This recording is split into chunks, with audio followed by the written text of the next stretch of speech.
Sahabat Rema yang terkasih, berjumpa lagi kita dalam Rema, Renungan Misapa.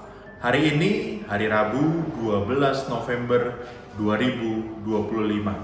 Pada hari ini kita akan merenungkan bacaan dari kitab Kebijaksanaan Salomo, bab 6 ayat 1 sampai dengan 11. Tema dari renungan yang akan saya bawakan adalah kosongkan dahulu supaya dapat diisi. Sahabat Rema yang terkasih, kita mungkin pernah mendengarkan pertanyaan lelucon seperti ini. Bagaimana caranya memasukkan gajah ke dalam kulkas?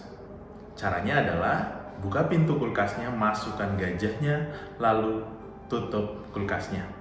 Lalu ada pertanyaan lanjutan, bagaimana cara memasukkan singa ke dalam kulkas?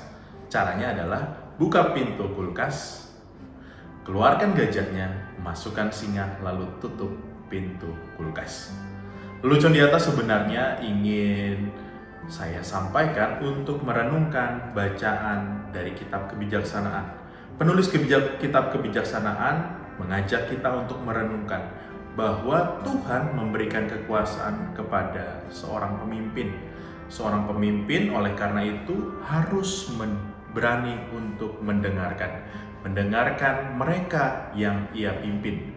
Syarat mendengarkan adalah mengosongkan diri.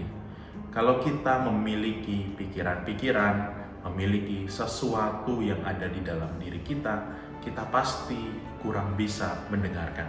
Tetapi kalau kita siap untuk mendengarkan, berarti kita perlu mengosongkan diri, mengosongkan kepentingan-kepentingan kita, mengosongkan keinginan-keinginan kita. Kalau kita bisa mengosongkan diri, kita dapat mendengarkan dengan baik.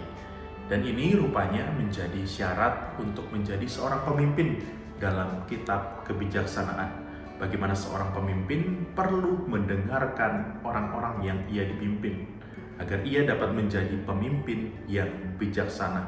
Dan kebijaksanaan itu akhirnya didapat karena ia berani mengosongkan diri, berani mendengarkan, dan akhirnya membuat kebijakan-kebijakan yang tepat, kebijakan yang bukan untuk memenangkan kepentingannya, tetapi untuk memenangkan kepentingan orang-orang yang dipimpinnya.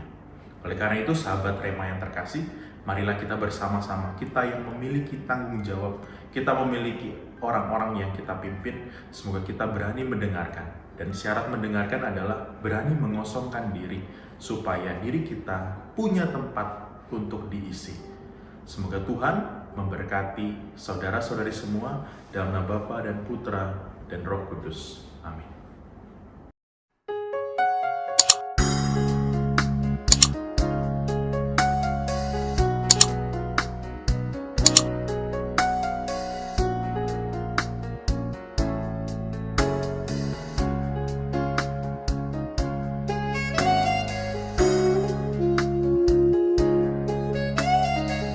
Sahabat Rema, sampai jumpa dalam program berikutnya.